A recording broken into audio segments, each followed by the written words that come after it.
My name is Jerm. This is Germ Warfare, the battle of ideas. From the time when you and I first spoke during the COVID era to now, a lot has changed. Firstly, people have forgotten that there was this whole COVID era. Have you noticed? It's as though it never existed. I find that baffling. Yeah. A lot of people. Well, I mean, I understand. Like a lot of people want to. The ones who fell for it, and probably in the bubble, and they know that they were fooled. They want to forget because it's embarrassing, it's humiliating, it's also scary because they're what have we done? What have we done to our children? But they don't want to face it head on, and so the next, most common thing is you escape it. You try to pretend it didn't happen. You live in denial. So. Would you go back to 2019, knowing what you know now? No, and my life was very charmed at that time. Very, I can say I was absolutely happy. I was doing what I loved. I had no worries in my life, and it was blissful, frankly. But I don't want to go back there. I much prefer knowing the truth.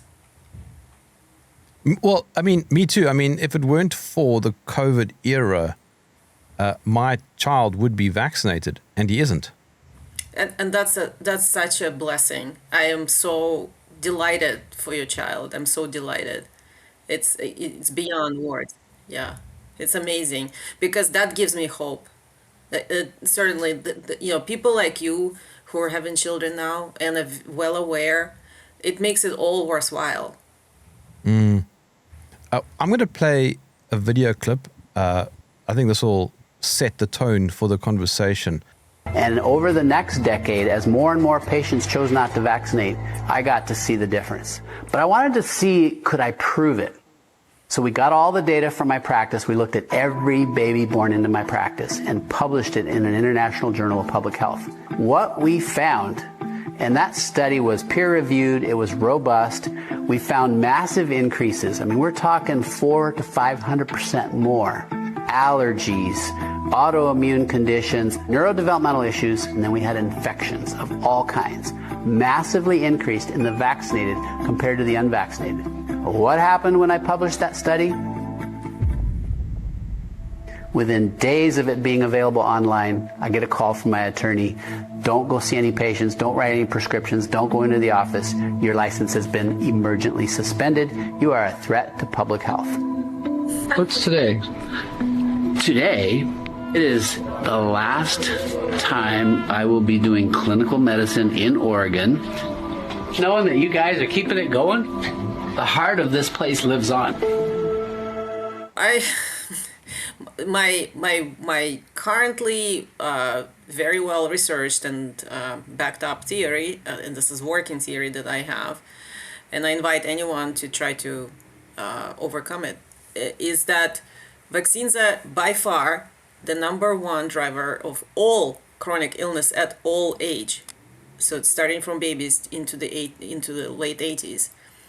The number one driver is vaccinations, and other injections such as, for example, vitamin K shot that they push on the babies at birth. And I can discuss it in more detail, but basically people always fight me, and because there is this propaganda narrative that you have gazillion different causes of chronic illness. It could be lurking just about anywhere.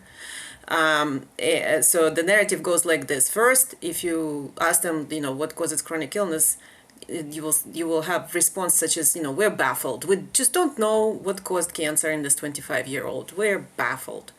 Next layer is it's everything. It's absolutely everything. Look at in California, there's a so-called Proposition 65, and they will put stickers everywhere saying this, this is known to cause cancer, and stickers will be on Starbucks cups. I found them on a package of walnuts. You will find them on cabinetry. saying this is known to cause cancer. You will find them on gas stations, outdoors. You'll find them. You'll find them everywhere. So the message is cancer is lurking everywhere. And then, but it's definitely not vaccines. Like this person who published a really good study from the video from CHD that you showed. It's definitely not vaccines. And if you publish solid scientific data contradicting this narrative, you immediately get kicked out of your profession and prosecuted. And then, and then they have other layers of defense. But the data is that the vaccines cause 98% of all chronic illness. The 98% of risk that you personally face of getting any chronic illness, especially serious chronic illness like cardiovascular cancer, the neurodegenerative, autoimmune, 98% of that risk is given to you by vaccines. And only 2% risk is everything else. Everything you can think of, glyphosate, trace glyphosate. I'm not saying, if you all of a sudden like sprayed in glyphosate, that's safe, no. But trace glyphosate that you might encounter in cereals, or even the cam spraying, the EMF radiation that has some legitimately health risks. All of this combined, all of those other things that you think about, all of it combined only contributes 2% to the total risk of chronic illness. So, and I welcome anyone to disprove it. And every time I get in an argument and people saying, oh, it's just toxic food that Americans eat. And seriously, did you see what we ate in the Soviet Union? All that stuff. Oh, it's just our toxic food supply. RFK Jr. is fighting for us.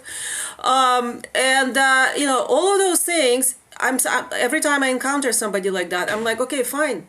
You just bring me a study that shows that you can induce cancer by feeding somebody something. Okay, if you feed them like carbohydrates and sugar, show me that you can induce cancer. Those don't exist. But I can show you numerous ways of inducing cancer by injections. And so anyway, so this is like this is what I'm saying.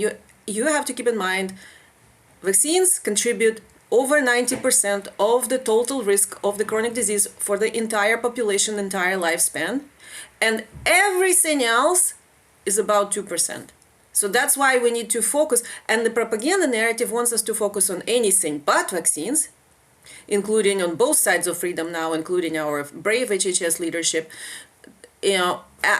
And this is a constant battle, and this is what we need to bring people's attention to. You mentioned vitamin K. Now, most people don't even know what that is. Yeah, that's a next level research I'm going to be doing actually into vitamin K. But yeah, it's another giant scam, really, and a very dangerous one. Well, as it happens, I looked into it before my kid was born, and I told them not to give him vitamin K. In many states across the US, you cannot say no to vitamin K. Yeah, correct. So they today the hospitals in many states, there are some states that are worse than others, but it's horrific what's happening around pregnancy, delivery, and neonatal, because they're extremely militant. They push the injections, especially like any injections, and vitamin K by itself. So first of all, babies don't need vitamin K, but I will write more about this in detail. They don't need vitamin K. But the vitamin K shot is not just the vitamin K, it contains all the adjuvants that vaccines contain. It contains aluminum. It contains all those other toxic things that are injected with vaccines for the same reason, because they want immune response.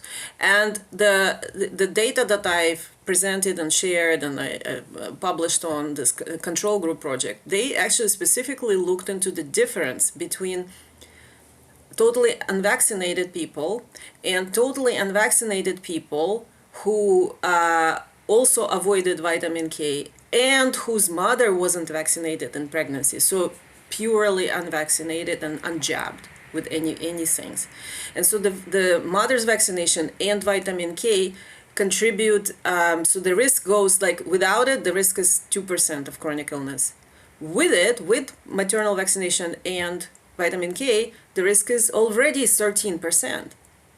So the risk dramatically jumps up just with the vitamin K shot. And so it's not anything benign, it's just as dangerous. And yes, they're extremely militant. In some states, they will call CPS on the Child Protective Services on you. They will remove your parental rights. They do enormously evil things to force people to inject babies with this. And they fearmonger and they tell you, oh, your baby's going to have a brain bleed and all that. That's nonsense. That's actually based, again, I'm going to write more extensive analysis of this. They claim that baby have too thin blood. Their blood Yes. is way too thin.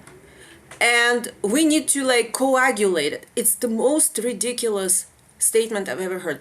Babies have the highest percentage of water per body weight than at any other point in time. We progressively lose water as when we grow, our body mass grows, but the percentage of water declines. And then when we age, we actually lose body mass and water, and older people visibly shrink because they're literally smaller now. And the percentage of water in the baby is something like 85%, and in the old person it's something like 55%. All this is babies just have more water content than older people. Sasha, but I think there's something else that they don't tell you. Mm-hmm. You're supposed to actually wait for all the blood and nutrients and whatever else from the mother Yes. to get transferred through the umbilical cord. They don't wait. They cut it quickly. Yeah, exactly. So that's an additional point that you need to to wait all those factors. God created us perfect. Babies come out completely perfect. Nothing needs to be done to them. Nowhere it says, well, which other animal species do we have? Comes with a bag of prescription meds and injections. No, it's nuts. Okay, and based on that harebrained theory, they force this very dangerous injection with aluminum into every newborn, right when they're born. It just defies any logic.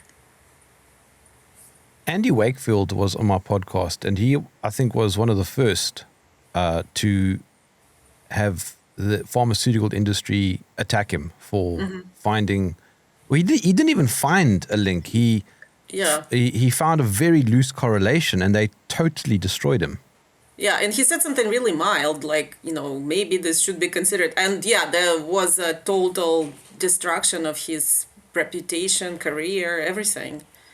You can never in vaccines and approval of vaccines, they never do true placebo control studies ever.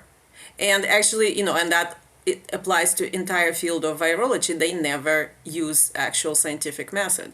So it's another one that I've been, in frequent debates about with people who spend their life in virology or molecular biology or some related field, and they may be even intentioned people, but we get into debates, and I'm saying, look, you can't show me a single study from virology, for the past 100 years.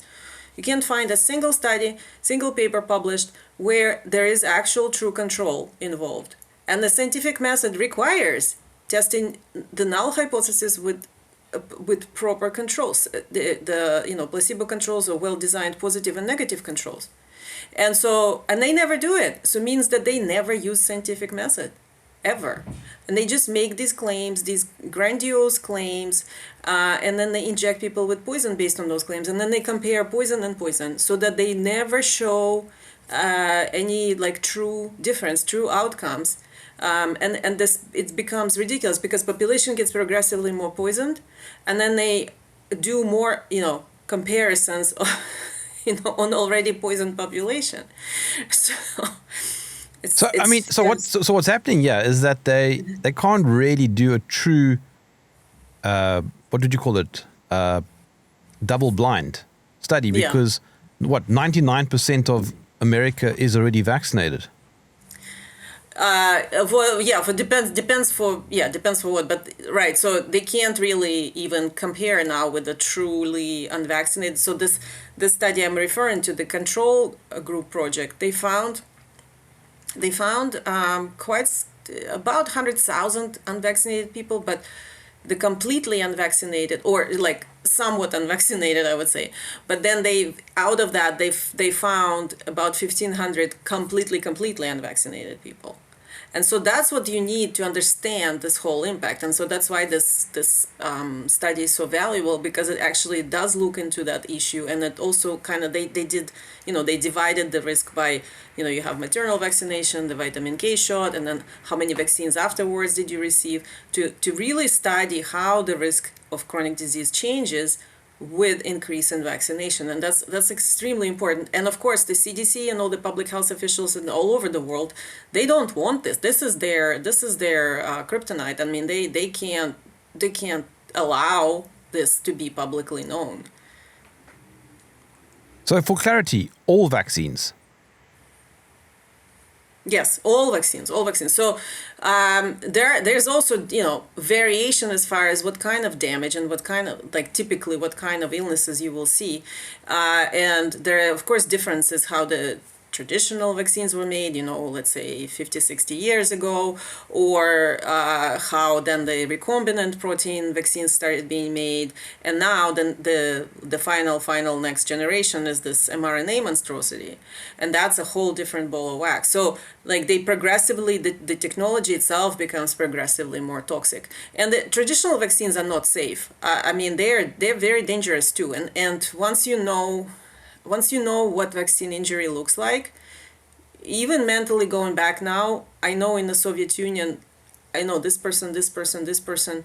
These are even in myself, I recognize signs of vaccine injury now, based on those childhood vaccines that I received.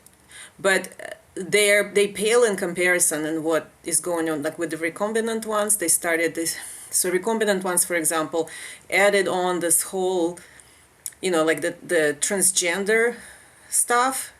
It's a lot of it is propaganda and bullying and pressure on teenagers and children, but also a lot of it is initial induction of let's say gender confusion, which is part of sort of mental illness, which is driven off of psychiatric effects of these shots.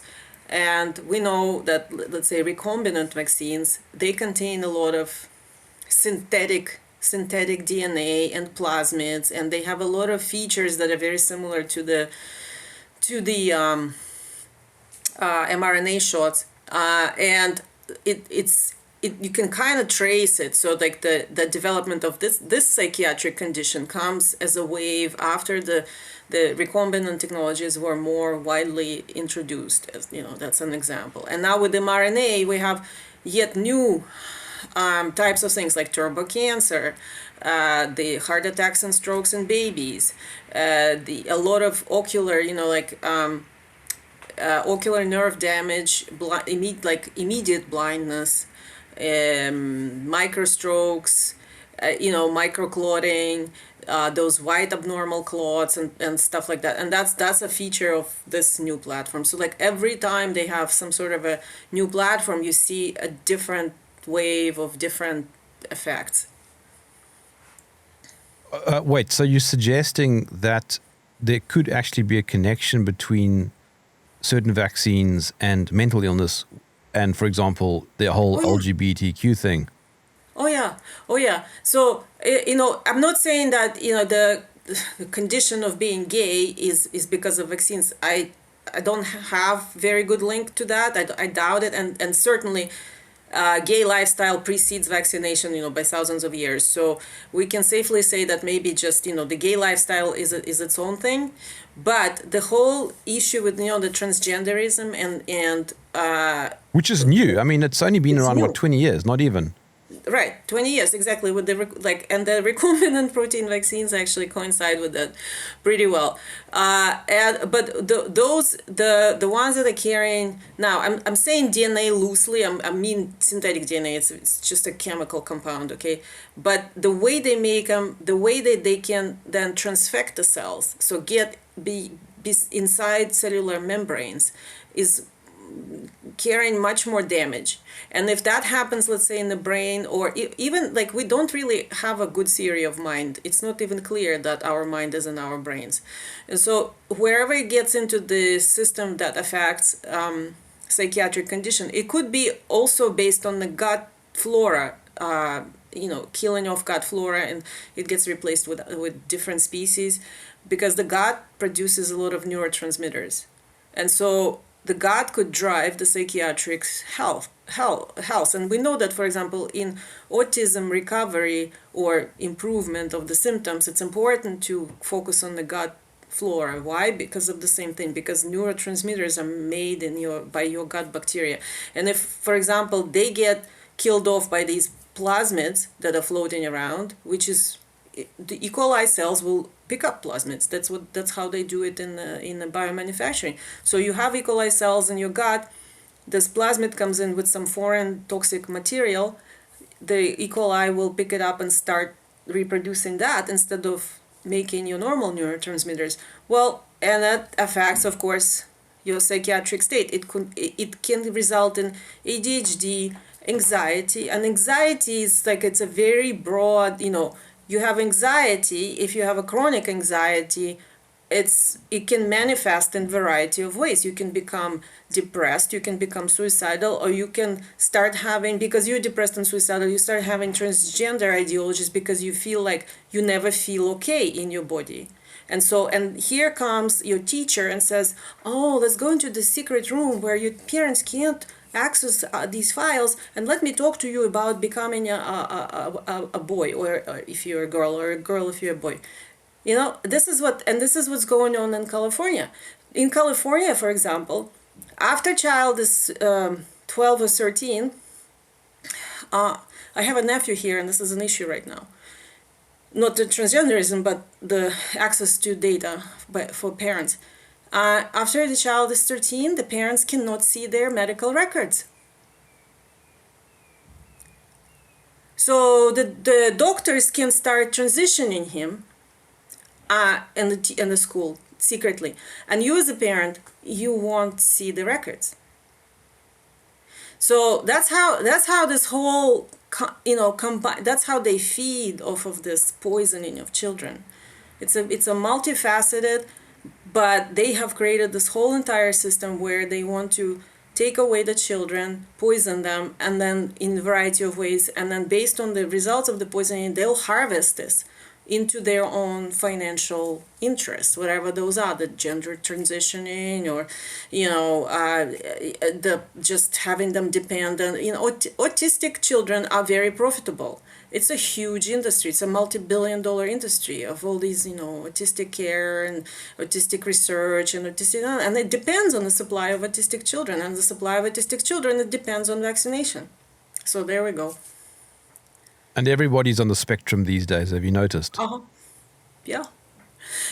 Again, in California, it's 1 in 12 boys officially diagnosed with autism.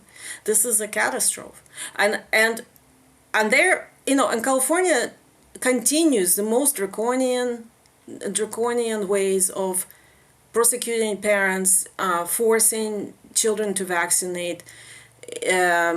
It's incredible what's going on, and it's not the only state. So it's California, New York, Illinois, West Virginia, Connecticut. I mean, they're all incredibly awful. But let me play devil's advocate for a second.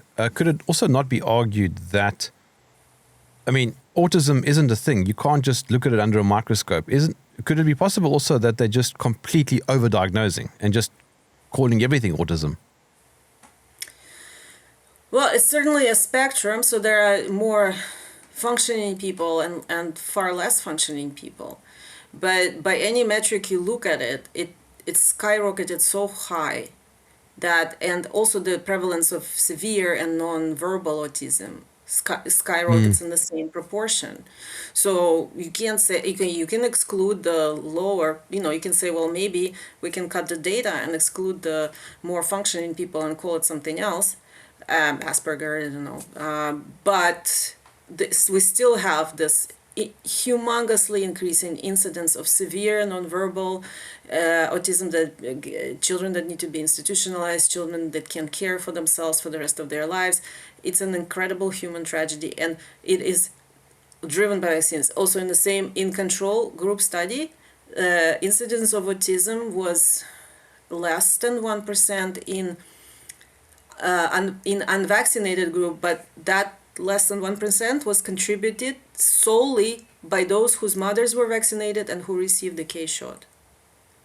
The people who did not have those, it was zero autism.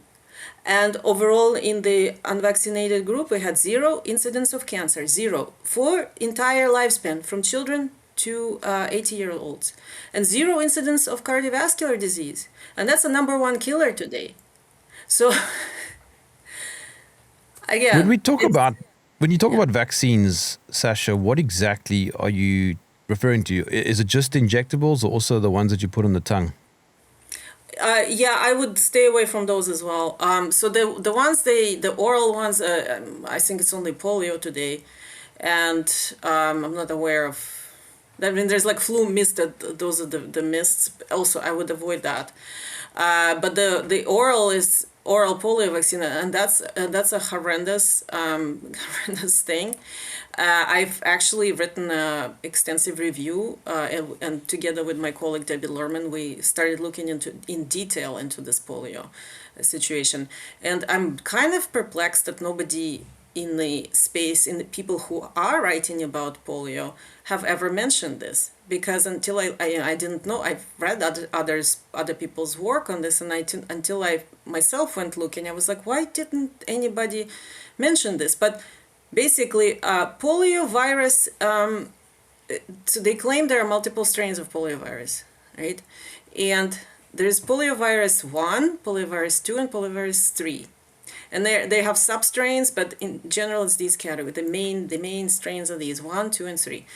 So poliovirus 1 was allegedly isolated in 1941. If you go look on search, they will say, oh, it was isolated in 1941 by Francis and Mack.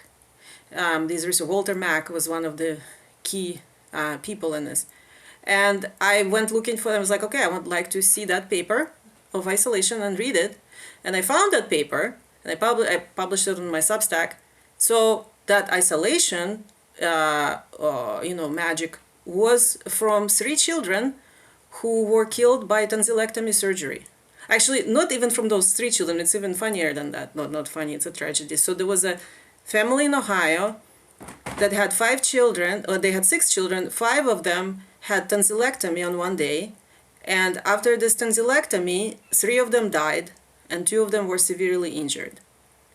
And a team of CDC warriors immediately descended to help hospital avoid liability for botched tonsillectomies by claiming it was polio. But it wasn't. There was no polio in that community. So after these children died, they come in and they start contact tracing all the, children's playmates and cousins and stuff like that. And they collected 54 stool samples from everyone who was never exposed to polio, never had polio. There was no polio in the community. And then they said, oh, and from these other 3 children who had nothing to do with anything, they were completely healthy, but they somehow were friends with the deceased children, we've isolated polio virus 1. And that was the basis of the Salk vaccine. That's your polio virus. It never existed. And then the poliovirus 2 and poliovirus 3 are completely secret. There are no isolation papers. They're saying they were taken from people who had polio, but you can't find any source material. And frankly, it never existed. Maybe somebody just in the military said so. And now from then on, these strains, where they came from, No trace, no information. But they are the ones that are responsible today for any polio case in the world is those vaccines. They said polio, wild virus is eradicated. The only source of polio today in the world are those polio virus vaccines, and the oral polio vaccine is based on those strains 2 and 3. So. And polio was a pesticide. Well, caused by, polio is they started calling polio anything under the sun. It's just like Lyme disease. It's a collection of things that generally somebody has some form of paralysis. Today, for example, Guillain-Barré, that's polio. That's what they were diagnosing as polio. But now they're saying it's Guillain-Barré because it's usually it's a flu vaccine injury, and also it's common with the mRNA vaccines. So, but we can't call it polio, so we have to call it Guillain-Barré. But in the 50s and 60s, the same exact thing was called polio. So any sort of event where there is like a partial paralysis, numbness, some sort of a central nervous system involvement, partial or complete paralysis, with or without recovery, or maybe just high fever and diarrhea, and they would say, oh yeah, it's polio. So, but that can be induced, yes, by pesticides, by insecticides, by botched tonsillectomies, botched dental surgeries, botched, other surgeries, anywhere you can produce this effect, and then they will say, well, no, it's not the hospital's fault, it's polio virus, it's the scary thing that just attacked us, But what's actually going on here is that, as your work shows, vaccines are creating these illnesses. They're not taking them away. Yeah, vaccines are creating these illnesses. So, for example, another thing that even today the ChatGPT will admit, you can make it admit it, that, for example, Franklin Delano Roosevelt, the U.S. president in the 40s, who famously had polio, right? So he was in a wheelchair because of polio. Well, turns out that wasn't polio; it was Guillain-Barré.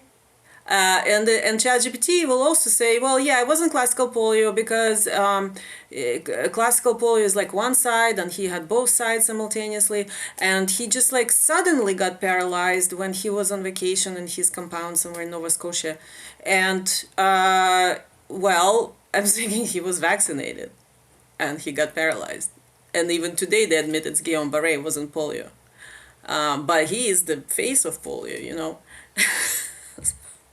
What is it about a vaccine that does this? I mean, it sounds like a very broad question because supposedly vaccines are all different. I'm guessing the mechanisms are all the same. So what is it then that causes this illness? They're not all the same. That's the problem. So, I mean, I would say there are categories of mechanisms that are in many of those shots. But the problem with number one with vaccines is they are never made to any particular specification. So they're always variable. They're always a concoction of things that are, traditional ones were based more on the organic matter, but it was always like, any organic matter that you take out of the organism immediately starts dying and decaying.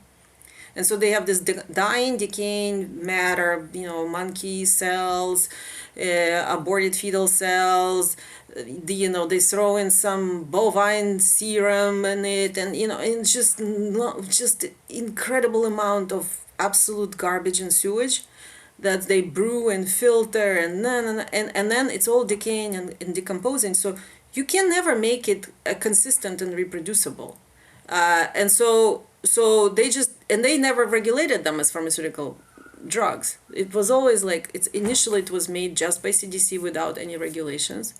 Eventually it was brought into the FDA, but with a whole bunch of legal ways of avoiding regulation. And today that's the case, like they avoid all regulation.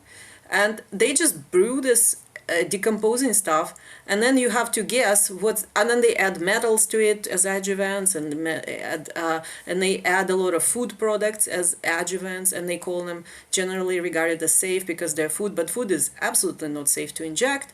And so that kind of composition, rough approximation, also varies batch to batch, vial to vial. And so what individual person gets is mystery. And then how individual body reacts to it is also a mystery, but there are different known mechanisms. So from population studies and other research, we can figure out that there are multiple mechanisms. So for example, the injection of food proteins will result in the effect of anaphylaxis, which was described by Charles Richet in 1913, and he received the Nobel Prize for it.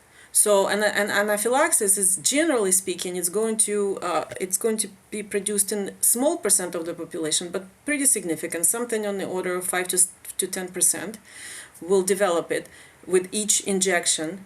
And if you, for example, if you were injected with peanut oil as adjuvant, which was Merck's adjuvant for a long time, you will have a peanut allergy. If you injected with albumin adjuvant from cereals, corn, soy, rice, you will have allergy to gluten, corn, soy, rice.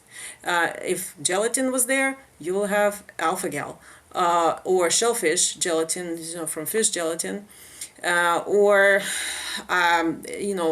various other. The famous one is linoleic acids, which is oils and proteins from like canola and those seed oils, right? So it's not that the seed oils are dangerous.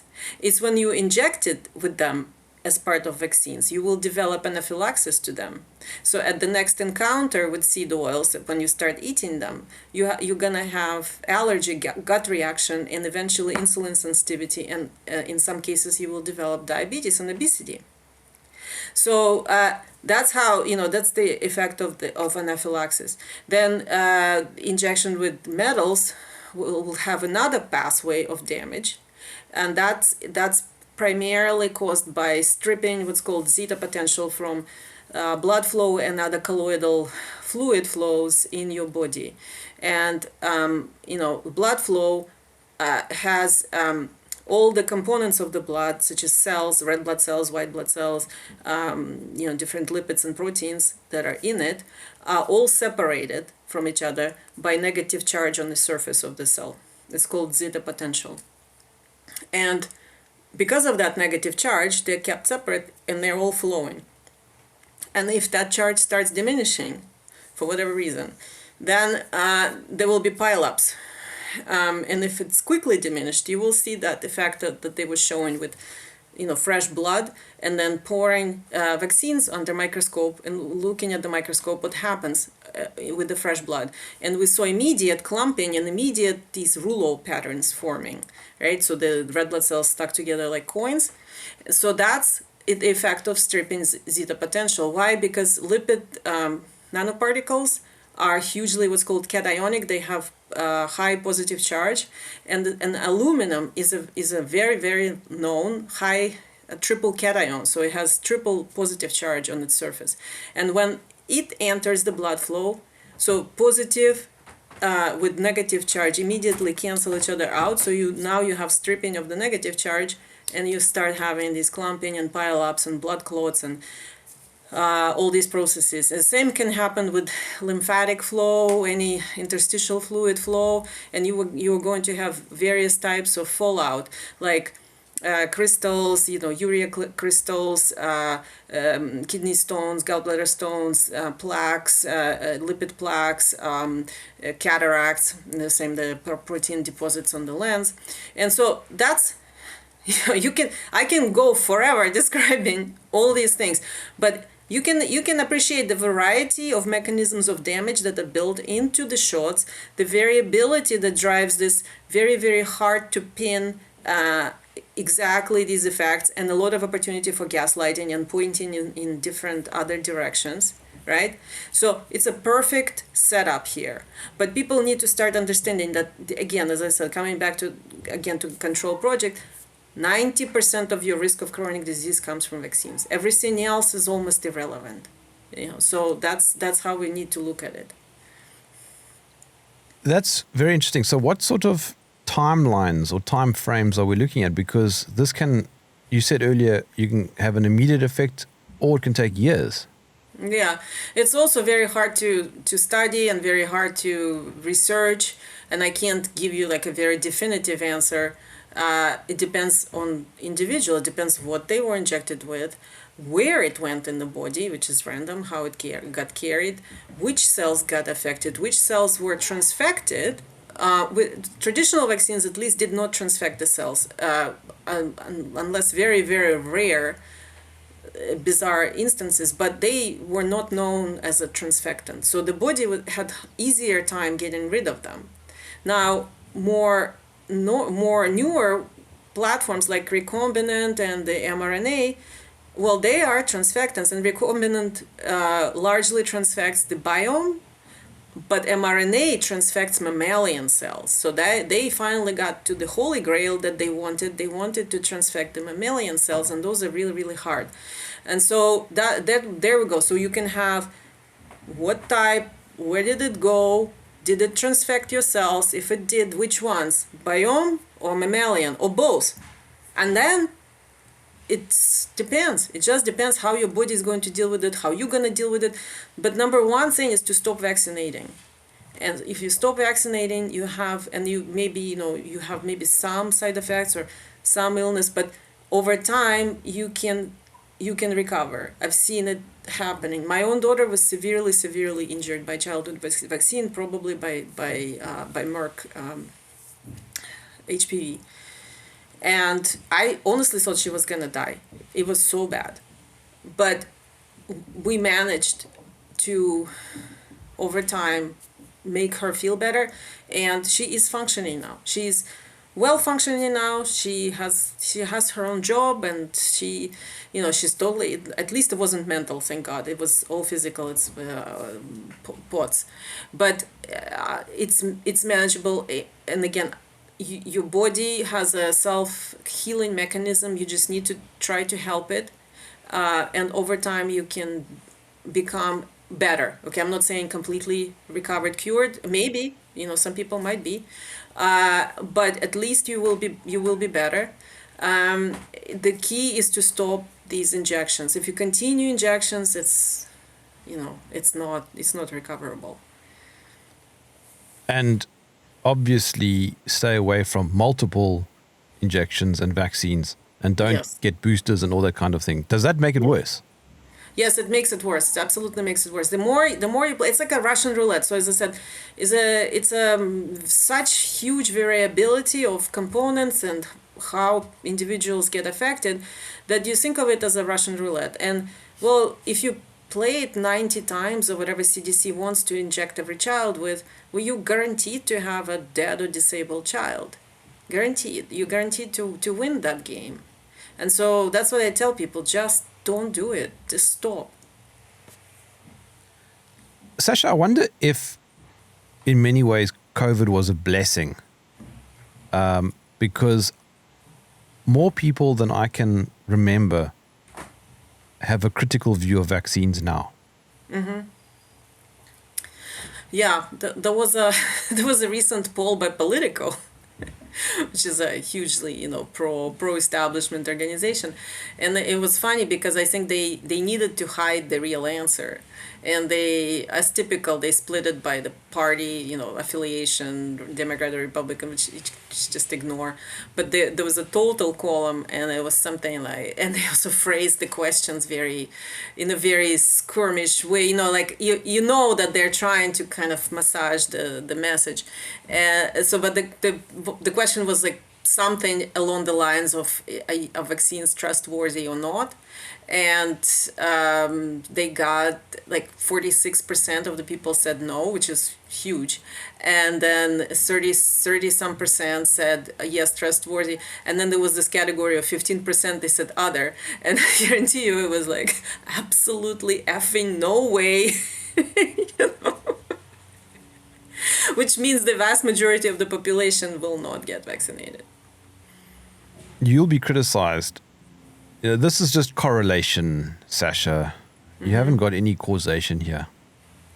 Well, yeah, we have a causation we actually do have a causation. So in my research, I also wanted to, that's my point to anyone who wants to debate me on vaccines and say that no, for example, it's not vaccines, it's the food. So the food drives all the chronic disease epidemic and we just need to fix food, like RFK propaganda now tells us. And so my response is, well, why don't you show me a study where you can induce, whatever you want, diabetes, for example, just induce diabetes in a mouse or a rat by food. And then let's see how what you did in that diet and how that translates to humans, whether it's realistic or not. There's another, I also asked the same question about cancer. Well, can you show me how you can induce cancer? And not in a human, of course, that's unethical, but in an animal model. The people sent me the study, which was recently circulated, a very well conducted study in about 1,000 rats. They fed them glyphosate at 10x and 100x of regulatory limit every day of their life in water. So imagine if you were drinking glyphosate at 100x of regulatory norm with coffee every morning for the rest of, from the beginning when you were a baby to for the rest of your life. Your total risk of developing cancer, if it's a translatable study, the total risk of developing cancer in this scenario is 4%. So yes, you can cause cancer by glyphosate, but it's very difficult. It's very difficult, and it's entirely unrealistic, that exposure that you need for any normal encounter with glyphosate, even for people who actually routinely work with it. And so, so that's my point. And so, and another thing, I started looking for these kinds of examples. So, do you know how we make mice or rats for preclinical research? And we need these animals that reliably develop cancer at early age. And so what do we do with them? We have a mouse vaccination schedule. We don't make them smoke. We don't feed them sugar. We don't, we don't feed them carbs. We don't even feed them glyphosate because, as I've demonstrated, it's pretty difficult. And by the time you induce cancer, the animal is too old to do any research with it. So you need cancer early and reliably. That's when you do the mouse vaccination schedule, and that gives you early, reliable, commercially successful animal model that will develop cancer, on a consistent schedule. And we can also develop particular types of cancers depending on what how we vaccinate them, when we vaccinate them, with what, and then what we feed them subsequent. So the food is used as a secondary vector, and you can make things faster, better, and in a different locations of the body, how you need it for your commercial mouse strains. But the primary thing is vaccination. There's no other way to induce cancer reliably. So that's what I'm saying. You can try to argue with my theory, but so far, and I'm very open-minded. That's why I invite people, please, send me papers that prove otherwise or prove something else, and I will very happily review and adjust my view if I find something. But so far, I haven't seen it. You do know, though, that you're going to get some angry responses about the animal testing part. Well, I mean, so would you like to do it on humans? No. So we do, I'm not against animal testing, by the way. Actually, there are a few humans I think we could send off to an island somewhere. I know. There's these throwaway comments about, we should test it on prisoners, which is like, oh my God, did you know that Nazis did this, right? But also there, let's test it on Fauci. Even in the case of Fauci, I don't want to do that because I don't want to go on that same level with him. That's what people like him do. I am not on the same level with him. I'm a human being. I'm not a Satanist, and so that's what I'm saying. Let's not go there. The animal research is legitimate. You have to have animal studies if you want to develop new drugs or new products, medical devices. You do need to have animal studies, and they are supposed to be also regulated by animal institutional research bodies and protocols and ethical guidelines, we're not supposed to be just, be cruel and torturing them like what Fauci did with those beagles. That's just pointless torture. Or J.D. Vance, for example, our vice president, does in his Amplify bio horrific experiments on monkeys, sewing their skulls off and injecting them directly into the brain with complete toxic matter for no reason whatsoever. So that's called pointless and cruel handling of animals and wasting animals' lives for these psychopathic objectives. No, ethical animal research is supposed to be done, in the most humane manner, and for the sole reason of reducing the risk to humans. So we need to de-risk a whole bunch of things about new substances or new devices or something. And before we can give it to a human, we need to make sure that we're not doing something majorly bad. And that's the only purpose of the animal research. And so that's my position on it. All right. So conversely, somebody who is completely unvaccinated is likely to live a very healthy life. Mm-hmm. Yes. Assuming they don't go down the road of smoking and drugs and all that kind of stuff. Well, yeah. So the destructive lifestyles, of course, and smoking, excessive drinking, other risky activities, drug use. Of course, those can certainly contribute to the chronic disease burden. But even even things like smoking, I'm kind of revisiting now. And I've never smoked, and I don't like smoking, and I don't want to be around smokers. But even that I'm revisiting now and being more, let's say, rational about it. When you look at the data, it's nowhere nearly as dangerous as vaccination. Nowhere nearly. I mean, it is dangerous, but not like vaccine. If I had a choice, it'd be smoking than taking vaccines. Well, everybody knows an old person who lived to 95, smoked their whole life, and died of a heart attack. Right, exactly.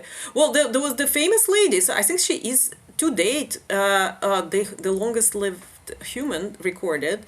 A French lady who lived to be 127 years old, and she smoked all her life and drank every day. Like literally. There's something in that. There's something in that.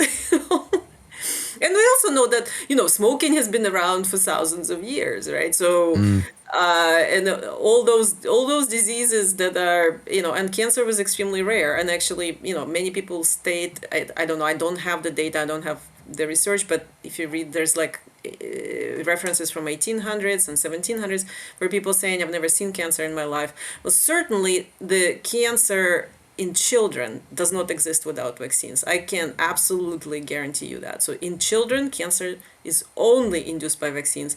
If we go, to people over 50, maybe there are other, maybe it's a smoker and then there's like other contributing factors. But in a child, there's nothing else that can induce cancer. It's only vaccines. Based on what you're saying, is it then true to conclude that people 1,000 years ago were healthier than what we are today on average? On average, possibly yes, because I think it just depends on where in the world, obviously. Like the Vikings. The Vikings. Well, I mean, yeah. So based on the records that exist.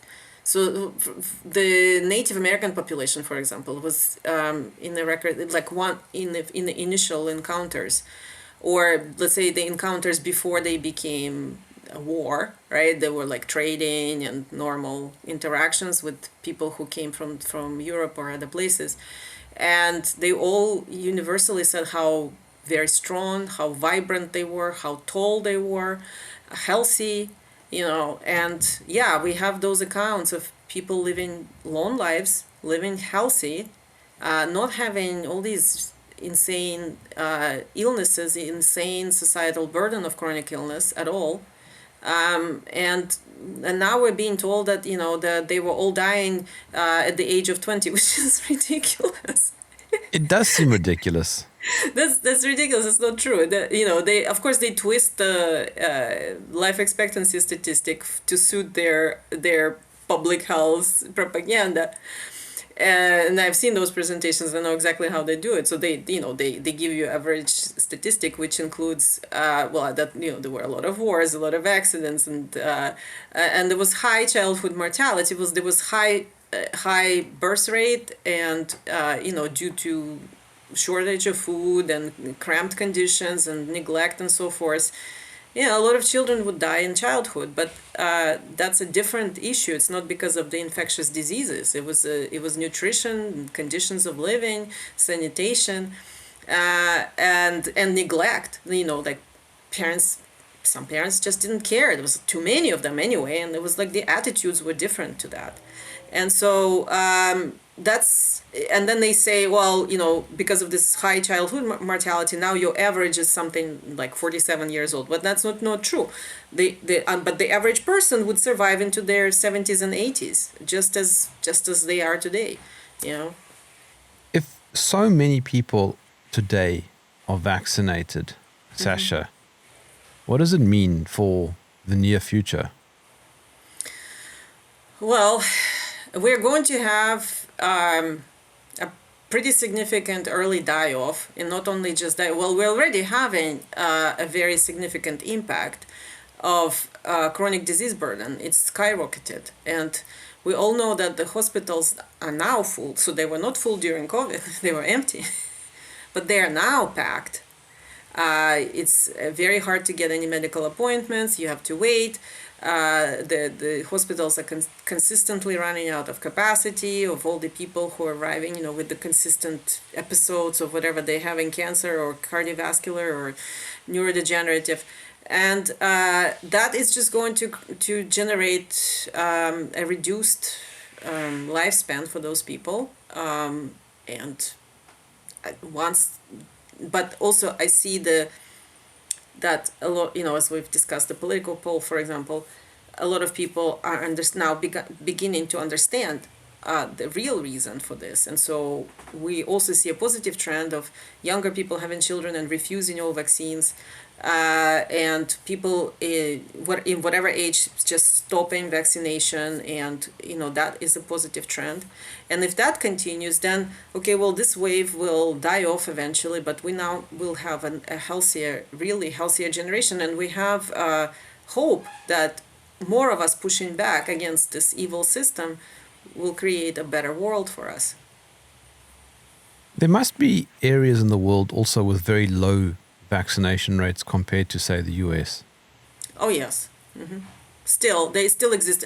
Although WHO has become a real, like CDC, it's just enforcement mechanism, and they just use, again, the corruption, the buying the government, putting the government in debt, replacing them, doing the regime changes if somebody pushes back, and bringing, Bill Gates and GOs, WHO, and push vaccinations again into those countries. So it remains to be seen. But yeah, there are places in the world that are with lower vaccination coverage, and again, so that's another argument that people throw at me about food. Oh, our toxic food, and I'm like, well, have you been to India or any third world, and have you seen the population there?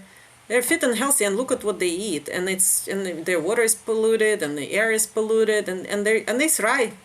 It's the only difference is vaccination coverage. That's all. I think then the Amish are ahead of the curve. Oh, absolutely, yes. They're definitely, as far as health, that's probably the healthiest population in the U.S. And I mean, there are a couple of other groups that also, avoid vaccinations, but Amish would be the healthiest group I could point to. 20 years ago, we were all mocking them. Well, I wasn't. I mean, I thought, I thought it was, my perspective, I thought it was good that in the U.S. you're allowed to express your religious views the way, if your religion says that you don't want it, well, then you don't want it. And I thought it was fine. I thought everybody had a choice. I really didn't see this whole massive evil, just coming at your throat with this, like as a parent, right? I started seeing it maybe toward, my children were already teenagers, and toward the high school, it started getting like more and more. At the beginning, it wasn't like that, and I could, that's why, nothing alerted me to even that when I was a young mother, because it always was presented as, oh, it's totally your choice. It's best for you, so I would just recommend. And then today, they're literally at your throat. If you say no to one vaccination, and repeatedly on continuous basis. So I don't go to the conventional doctors anymore. I have a private doctor and only go occasionally for sports testing.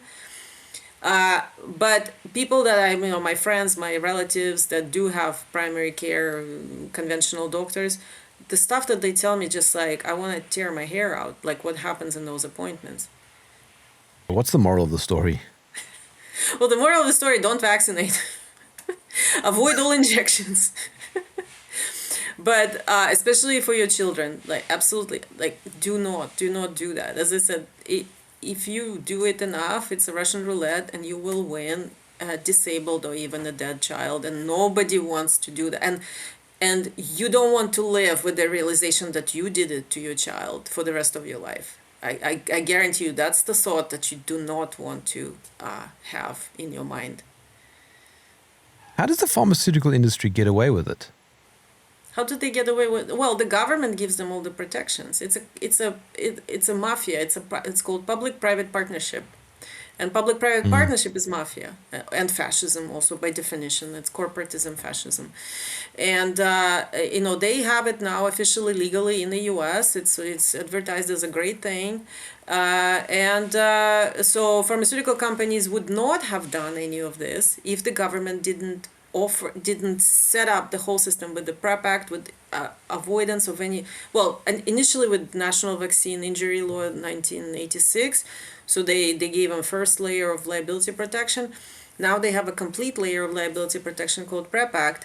And it actually took about 10 years for the government to convince pharma companies that this is a workable system. So they were training them for about 10 years. I have PowerPoint presentations from FDA, legal counsel, explaining how pharmaceutical companies are absolved from all liability, just to pacify them all and bring them on board into this collaborative public-private partnership for pandemic preparedness, and start producing these absolutely poisonous vaccines. Because pharma companies know very well that they're poisonous. It's not a secret to anyone. They know very well it's poisonous. Government says, I want you to produce 1 billion doses of this and ship it to me. And pharma says, well, I wasn't born yesterday, because then you're gonna make me liable, right? And the government says, no, look, we have this wonderful system. And this went on for 10 years before they pulled the trigger in 2020. Look, we have this whole new chapter in the Food and Drugs and Cosmetics Act called Chapter 564. And it makes everything that you currently do, that currently is illegal by the Food and Drugs and Cosmetics Act, perfectly legal if we, the government, say it's an emergency. And so they've done this for 10 years and finally convinced everyone that, oh, okay, yeah, we can do that. And so then they went and they did the COVID pandemic. Quote, unquote. Yeah. Yeah. So, but otherwise, nobody's a fool. They all know it's poison, and they all know that pharma know that as a private sector they will be thrown under the bus and made the scapegoat and the bad guy. And not that they're good guys; they're bad guys. It's two parts of mafia. But the hierarchy is the government has the ultimate tool, which is called sovereign liability shield, that they can extend to their pharmaceutical co-conspirators. And as long as the pharmaceutical co-conspirators are convinced and on board, then it all works out. Sasha, how can I follow your work? Well, I'm on Substack. So on Substack is my main source. And you can find me on my publication is called Due Diligence and Art, or sashalatypova.substack.com. That art bit threw me off back in the day when Why? I first discovered your Substack. I'm thinking like, this is just a Substack with art, and then suddenly mixed in between were all these truth bombs. Yeah. Well, I wasn't even going to publish art, but one of my readers said, or like actually several of my readers said, "Oh, we also want you to publish your art."